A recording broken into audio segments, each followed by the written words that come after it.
Amethyst issue 1. This is Amy Reeder who did both the writing and the art, so you go for it. Yeah. This was the book I was like most excited about to read because I've not read a ton of Amethyst, but whenever I have, I've enjoyed it. Um, and I'm like, yeah, I'm familiar with the basic concept of gem world and the different gemstones being the family like royal houses and stuff like that. But I was kind of like, okay, I'm down for it. We have a like 3 or 4 pages on Earth at the start, which are kind of fun, and it's basically it's her birthday, and it's her 16th birthday, and she's like, I'll be celebrating it twice, once here, once in Gemworld. It'll be fun. And you have her Earth parents, who obviously adopted her, giving her gifts, and they're trying hard, bless them. And she's just like, it's just not quite how it works because they're like, hey, we went to the shop and it's we picked it out, and it's this gemstone that's supposed to enhance your psychic abilities. And she's like, that's not really how it works. It's more science than magic, but sure. And then they're like, well, you might not like your other present. And then I'm sure it'll be fine. I'm sure it'll be fine. And then she opens it up and it's a book on crystal healing. And she's like, it's great. Sure. Yeah, great teeth. She's like, yeah, crystal healing. Oh boy.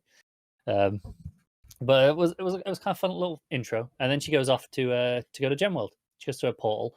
And as she's going through the portal, we get a gorgeous 2-page spread that's basically exposition backstory recap of who she is, what Gemworld is, that her parents were killed over there, and basically just the general backstory.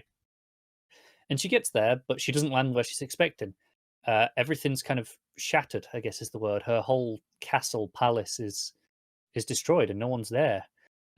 I got a lot of Narnia vibes. Not the first one. I think it's the second one. Prince Caspian, I think it was.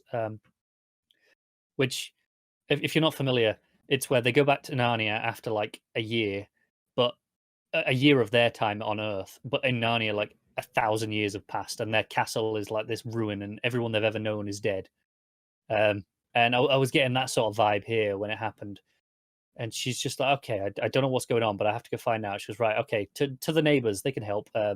She goes to the turquoise realm, and again, she gets treated really weirdly because she gets there, and it's her closest ally, and this woman, Lady Turquoise, she's acting like they're strangers, and I don't really know what's going on. And Turquoise are a warrior house apparently, so they're like, oh, can I borrow some soldiers, try and find out what's going on? And she's like, no, not a chance. Every time that you want help, it's my subjects that die, so screw you, basically. And so she storms out, and she tries appealing to the people, the commoners of the turquoise realm instead. And they're not having it. They're just like, yeah, no, nothing. They're acting like, as she puts it, that she's the bad guy, and they don't quite get it. So she's off, kind of not sure what to do next, and she runs into this giant worm thing that kind of rears up, and she starts fighting it, and then someone jumps in and saves it, and she's like, "What are you doing? This is like my pet, essentially." And he's called Stan, the pet, because her roommate or whatever it was who named it is an Earth fan. Oh, it's her girlfriend named him. She's an Earth freak. Just like, what? That's a thing. Of course, it's a thing. But basically, this other girl starts like, "Hey, I'll come along on your quest," reluctantly or fake reluctantly. It's like, I'll help you out, I suppose. Um, and then we get a little page at the end teasing that it's Lord Opal, who I would never have been able to tell you who it was if not for that double page spread at the start with the backstory, because one of the panels on that was Lord Opal, and is the person who killed her parents. So I got to this and I was like, okay, I recognize this because I saw the design earlier and the name was there, so I appreciate that.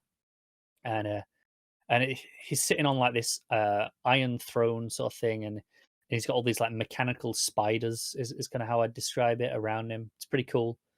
And he's kind of monologuing a bit. Oh, she goes, oh, she's back in Gemworld, great. Without the slightest guess that her parents still live, and then says, well, barely, not for much longer. But which is a big subversion because everything I've ever known from Amethyst is, her Gemworld parents are dead. So I'm really intrigued to see where this goes. It's a really strong book, really strong opening of just establishing the character and the core mystery of what's going on there.